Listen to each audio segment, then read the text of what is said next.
કેમ છો? Good morning મારા વાલા મિત્રો. આજે તારીખ થઈ ગઈ છે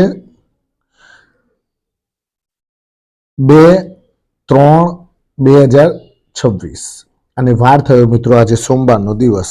સોમવાર એટલે તમે બધા જાણો છો, દુનિયાના સૌથી મોટા દેવ બમ બમ ભોલે, ઓમ નમઃ શિવાય, શંકર ભગવાનનો આજે દિવસ.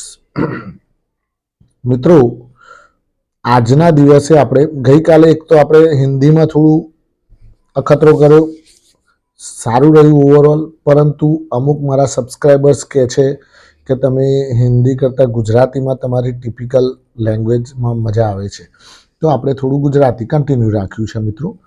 તો આપણે ચર્ચા કરવાની છે કે ભાઈ બજારમાં આજે ગેપડાઉન ખુલશે. જે પ્રમાણેનું ગેપડાઉન ખુલે એવું લાગતું હતું પણ ખુલ્યું નથી. ગિફ્ટ નિફ્ટી ઉપરથી શું લાગ્યું આપણને? ગિફ્ટ નિફ્ટી ઉપરથી અત્યારે એવું લાગી રહ્યું છે કે ભાઈ સાલું ગેપડાઉન તો માપનું જ ખુલશે, પરંતુ જે પ્રમાણેનું શનિ અને રવિવારે જે પ્રમાણે આ લોકોએ એકના એક ઉપર હુમલા કર્યા, એના કારણે જે પ્રમાણેની કન્ડિશન અને જે પ્રમાણે દંડનો માહોલ ઊભો કર્યો હતો, તે પ્રમાણે લાગતું હતું કે સાલું 25,000ની અંદર જ ખુલશે બજાર. પરંતુ એવું કંઈ લાગતું નથી. કેમ નથી લાગતું? કે ભાઈ બજારની અંદર એક બીજી વાત ચાલવા લાગી છે કે ઈરાનના જે ખેમનઈ છે, એ ખેમનઈનું મૃત્યુ થવાથી ડોનાલ્ડ ટ્રમ્પ અને ઈરાન વચ્ચે હવે વાતચીત શક્ય બનશે અને કદાચ એ વાતચીત સફળ પણ થશે,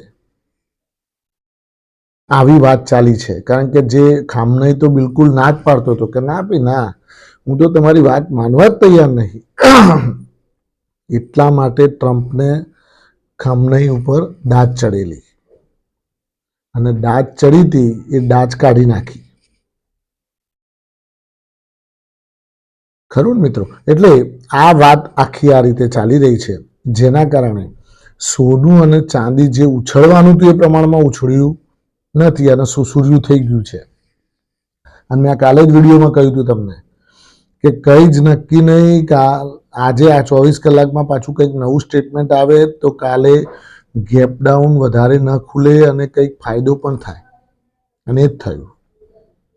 કારણ કે આ તો ટ્રમ્પ ભાઈ છે, 24 કલાકે ના થયા હોય કંઈક નવું લાવે પાછા.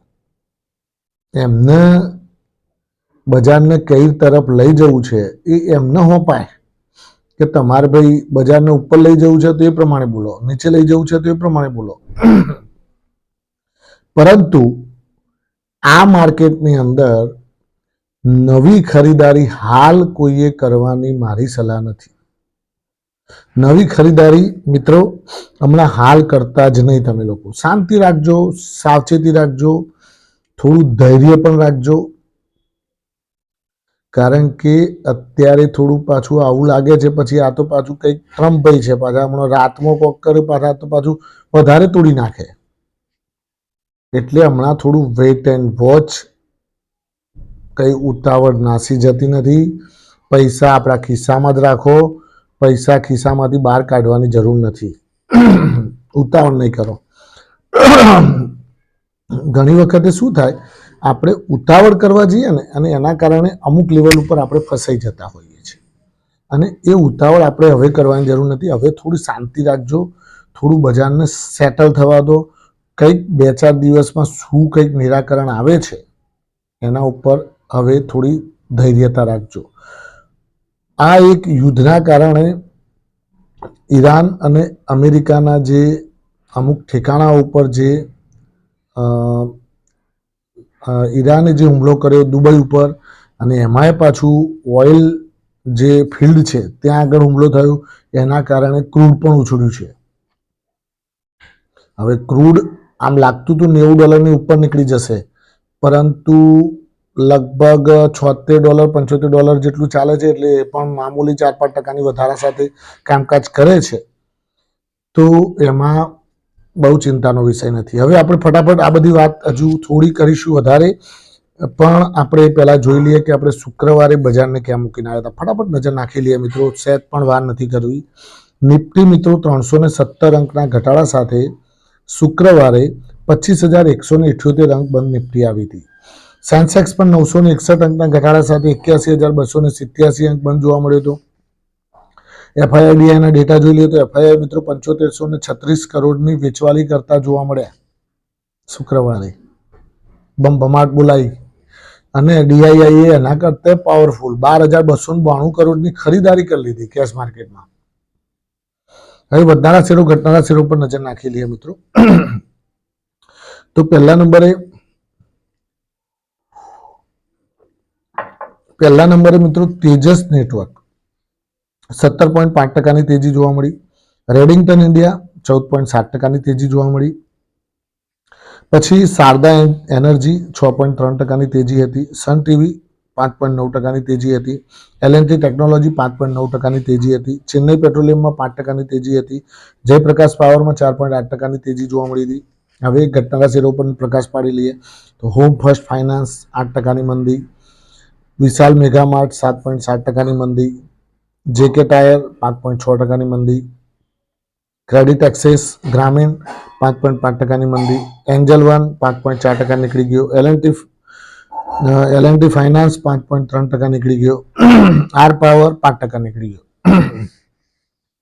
હવે મિત્રો આ અમેરિકા, ઇઝરાયલ અને ઈરાનની જે લડાઈ છે, આ લડાઈ ક્યારે પતશે એનો કોઈને કોઈ અંદાજ નથી. એવું નથી કે આમ બટન દબાવીને બંધ થઈ જાય. જોજો પાછા, તમે એવું ના વિચારતા કે આ બટન દબાવશે બંધ થઈ જશે, એવું નથી. આ તો મારું બેટું બહુ વાર લાગે. યુદ્ધ છે ને એ તરત બંધ ના થાય. ચાલુ કરવામાં વિચારણા કરીને આ લોકો કરે, ચાલુ કરી તો દી, પછી બંધ કરતા થોડી વાર લાગે. આપણે ભારત પાકિસ્તાનમાં આપણામાં એવું થયું હતું. પહેલા ધમાબમ ચાલુ થયું, પણ પછી પેલા ભાઈ કહે છે કે બંધ કરો. પછી બેના વચ્ચે કદાચ સમજી થાય તો કદાચ કહેવાય નહીં કે ભાઈ કદાચ ઈરાન આમની શરતો માની જાય અને તો પછી યુદ્ધ થવાનો કોઈ પ્રશ્ન નથી મિત્રો. પણ એ આસાનીથી માને એવું લાગતું નથી. કેમ કે ભાઈ એ લોકોને પણ અચ્છા બીજું કે ખામનઈનો જે મરણ થયું એની અસર પાકિસ્તાનમાં થઈ. પાકિસ્તાન વાળાઓએ યુએસ કોન્સ્યુલેટની ઓફિસો સળગાઈ રાત્રે.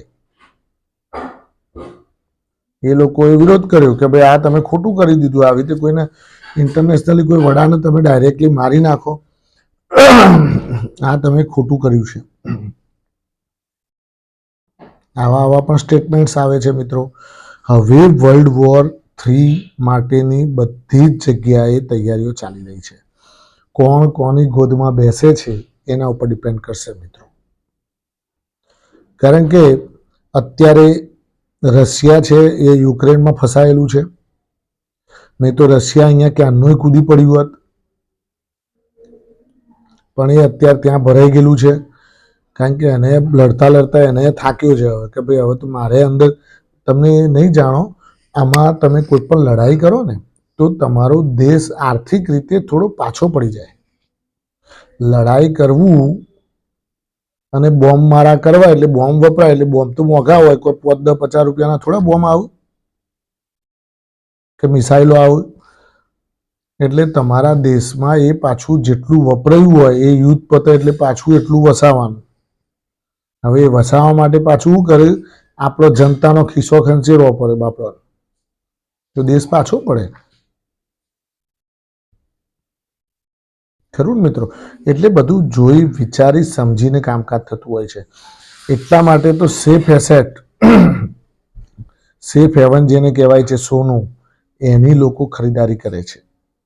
જ્યારે આવી કોઈ અનિશ્ચિતતા, અસ્થિરતા આવતી હોય ત્યારે આવા જે સોનું જેવી એક સ્થાયી મિલકતમાં રોકાણ કરતા હોય છે લોકો અને એને વધારે પ્રાધાન્ય આપતા જોવા મળતા હોય છે.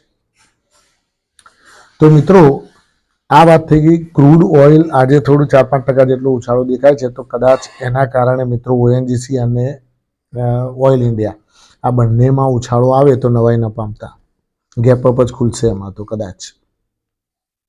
ખરું ને? બીજું કે રિલાયન્સ પણ એમાં થોડું પાર્ટિસિપેટ કરી શકે છે, કારણ કે રિલાયન્સ જોડે પણ એનું ક્રૂડનું કામકાજ છે. તો આ બધી વસ્તુઓ જોવાથી ખ્યાલ આવશે. ઉતાવળ ના કરતા, વેટ, વોચ, શાંતિ રાખજો, બજારને સેટલ થવા દો. કારણ કે ઘણી વખતે તમને અત્યારે માલ, ઘણી વખતે શું કરે આ લોકો, અત્યારે તમને થોડું નીચું ખોલે છે, પછી તમને એવું લાગે કે આ તો હવે બધું શાંત થઈ ગયું લાગે છે, લેવા દો, હવે સુધારો લાવી દેશી, અને તમે લ્યો એટલે પાછા વધારે દબાવો. એના કરતાં શાંતિ રાખજો ભાઈ. થેન્ક યુ, ખૂબ ખૂબ આભાર મિત્રો. આજનો દિવસ તમારા માટે શુભ રહે, લાભદાયી રહે, ફળદાયી રહે, માય પ્રોફિટ પોઈન્ટ છે, આપશો શુભકામનાઓ. Thank you.